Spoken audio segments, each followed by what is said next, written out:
Chicken sandwich. Chicken sandwich പല ടൈപ്പിൽ റെഡിയാക്കി എടുക്കാൻ പറ്റും. സാൻഡ്വിച്ചിലോട്ടുള്ള ചിക്കൻ പാൻ ഗ്രില്ല് ചെയ്ത് അതിലോട്ട് കുറച്ച് ചീസും സോസും കുറച്ച് വെജീസും ഇട്ട് അത് ടോസ്റ്റ് ചെയ്തെടുത്താൽ അതിനൊരു സ്പെഷ്യൽ ടേസ്റ്റാണ്. അതെങ്ങനെയാണ് റെഡിയാക്കി എടുക്കാൻ നമുക്ക് നോക്കാം. ചിക്കൻ മാരിനേറ്റ് ചെയ്യാനായിട്ട് 1.5 ടീസ്പൂൺ ഇഞ്ചി വെളുത്തുള്ളി പേസ്റ്റ്, 1/4 ടീസ്പൂൺ മഞ്ഞൾപ്പൊടി, 1.5 ടീസ്പൂൺ മുളക് പൊടി, 1/2 ടീസ്പൂൺ ഗരം മസാല, 1/4 ടീസ്പൂൺ നല്ല ജീരകം പൊടിച്ചത്, 1/2 ടീസ്പൂൺ കുരുമുളക് പൊടി, 1.5 ടീസ്പൂൺ ചെറുനാരങ്ങ നീര്, 2 ടേബിൾ സ്പൂൺ തൈര്, ആവശ്യത്തിന് ഉപ്പ്. ഇതും കൂടെ ചേർത്ത് നന്നായി മിക്സ് ചെയ്യാം.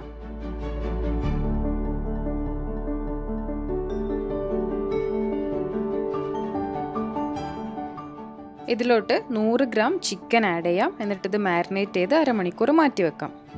ഈ 100 ഗ്രാം ചിക്കൻ വെച്ച് നമുക്ക് 2 സാൻഡ്വിച്ച് റെഡിയാക്കി എടുക്കാൻ പറ്റും.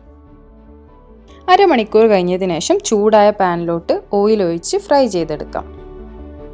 കുറച്ചും കൂടെ ഈസി ആയിട്ട് ചെയ്യാൻ വേണ്ടിയിട്ട് നമ്മൾ ചിക്കൻ വേവിച്ചിട്ടാണ് സാൻഡ്വിച്ചിലോട്ട് ചേർത്ത് കൊടുക്കാറ്. എന്നാൽ നമ്മൾ ഈ ചിക്കൻ ഇതുപോലെ ഫ്രൈ ചെയ്തെടുത്താൽ അതിന് ഒരു സ്പെഷ്യൽ ടേസ്റ്റ് തന്നെ കിട്ടും. ഇനി സാൻഡ്വിച്ചിലോട്ടുള്ള സോസ് റെഡിയാക്കി എടുക്കാം. ഇതിനു വേണ്ടി 3 table spoon mayonnaise, 1 table spoon ketchup, 1/2 teaspoon mustard sauce, കുറച്ച് കുരുമുളക് പൊടി, പിന്നെ ഒരു ഉള്ളിയുടെ പകുതിയാണ് ഞാൻ എടുത്തിട്ടുള്ളത്. ഇത് ചെറിയ പീസായി കട്ട് ചെയ്തത്, ഒരു ക്യാപ്സിക്കത്തിൻ്റെ പകുതി, അതും ചെറിയ ചെറിയ പീസായി കട്ട് ചെയ്തത്. ഇതും കൂടെ ചേർത്ത് നന്നായിട്ട് മിക്സ് ചെയ്ത് കൊടുക്കാം.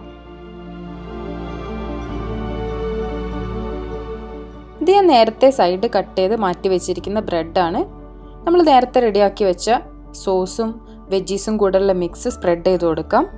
ചിക്കൻ ആഡ് ചെയ്യാം. പിന്നെ കുറച്ച് മൊസറല്ല ചീസും കൂടെ ചേർത്ത് കൊടുക്കാം.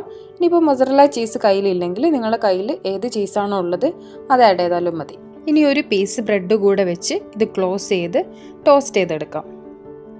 ചൂടായി വന്ന പാനിലോട്ട് ബട്ടർ സ്പ്രെഡ് ചെയ്യാം.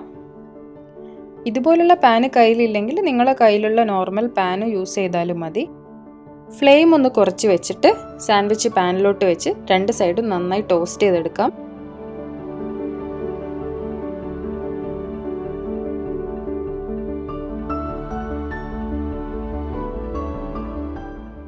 ചീസൊക്കെ ഒന്ന് മെൽറ്റായി വരുമ്പോൾ ഫ്ലെയിം ഓഫ് ചെയ്യാം. അപ്പോൾ ഈസി ആയിട്ട് റെഡിയാക്കി എടുക്കാൻ പറ്റുന്ന ഈ സാൻഡ്വിച്ച് എല്ലാവരും ട്രൈ ചെയ്ത് നോക്കണം. ഇഷ്ടപ്പെട്ടാൽ സബ്സ്ക്രൈബ് ചെയ്യാനും ലൈക്ക് ചെയ്യാനും ഷെയർ ചെയ്യാനും മറക്കരുത്. അപ്പോൾ ഒരു നല്ല റെസിപ്പി ആയിട്ട് അടുത്ത വീഡിയോയിൽ കാണാം.